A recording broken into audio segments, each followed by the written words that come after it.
You are watching Rahinijar TV with Ilama Sayyid Abdul Basit Bukhari.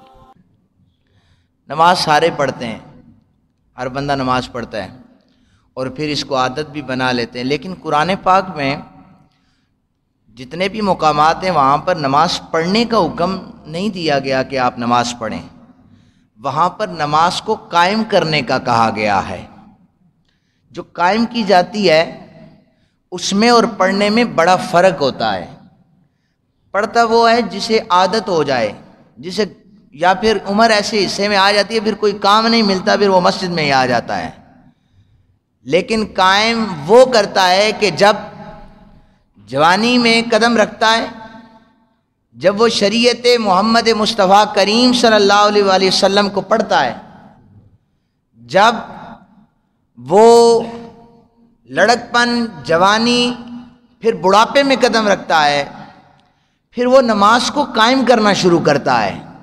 اور قرآن کا حکم پڑھنے کا نہیں بلکہ قائم کرنے کا ہے۔ تو نماز قائم تو صحابہ کرام نے کی ہیں کہ جنہیں تیر لگ جاتا نماز میں نکال لیتے، وہ کہتے ہمیں پتہ ہی نہیں چلا، اصل میں قرآن کے اس حکم پر عمل ہو رہا ہوتا تھا کہ ہم نے نماز کو قائم کر دیا ہے۔ جو رکوع کی حالت میں چلے جاتے تو کندھے پر، کمر پر پرندے آ کر بیٹھ جاتے کہ پتھر رکھا ہوا ہے، تو وہ نماز کو قائم کیا کرتے تھے۔ اور اگر میں یہ کہوں کہ نماز کو اگر قائم کرنے کی موٹی سی مثال آپ اپنے ذہنوں میں رکھ لیں تو کربلا کی دھرتی پر امام علی مقام امام حسین علیہ السلام نے قائم کر کے بتایا ہے۔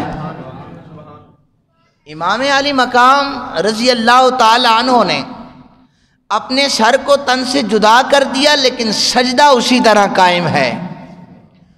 اور پھر نماز کی حالت میں نماز کو قائم کر کے ہمیں صحابہ کرام میں سے حضرت شیر خدا کرم اللہ وجہ الکریم نے بتایا ہے، جو فجر کی نماز کے لیے نکلے تھے اور آ کر ابن ملجم بدبخت نے آ کر نیزہ مارا تھا، تلوار ماری تھی، تو آپ نے فرمایا، یہ جملہ کہا تھا، فزت برب الکعبہ، میں کامیاب ہو چکا ہوں۔ نماز انہوں نے قائم کی ہے۔ حضرت شیر خدا کرم اللہ وجہ الکریم فرماتے ہیں، کسی نے پوچھا نا آپ نے اللہ کو دیکھا ہے؟ آپ نے فرمایا کیسا سوال کرتے ہو، میں دوسرا سجدہ اس وقت تک کرتا ہی نہیں ہوں جب تک مجھے اللہ کی تجلیات نظر نہ آ جائیں۔ نماز کے حوالے سے قرآن حدیث پاک میں ام الحدیث جسے کہتے ہیں، اس میں یہ ہے کہ تم یہ تصور کرو کہ گویا تم خدا کو دیکھ رہے ہو۔ ام الحدیث ہے، یہ سب سے بڑی حدیث پاک ہے۔ اس کا ایک حصہ ہے کہ جب تم نماز میں کھڑے ہو جاؤ تو یہ تصور کرو تم اللہ کو دیکھ رہے ہو۔ اور اگر یہ تصور نہیں کر سکتے تو اتنا تصور کر لو کہ تمہارا اللہ تمہیں دیکھ رہا ہے۔ نماز اللہ اور بندے سے گفتگو کا نام ہے، لیکن ہماری نمازیں، نماز پڑھتے ہیں، ہمارے خیالات ہمارے کاروبار کی طرف، ہمارے دنیاوی معاملات کی طرف ہوتے ہیں۔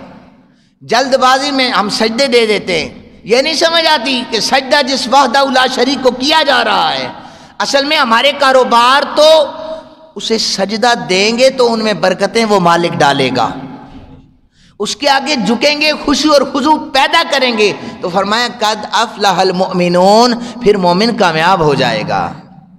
تم کامیابی ڈھونڈنا چاہتے ہو تو قرآن نے تمہیں کہا کہ نماز میں اللہ نے تمہارے لیے کامیابیاں رکھتی ہیں۔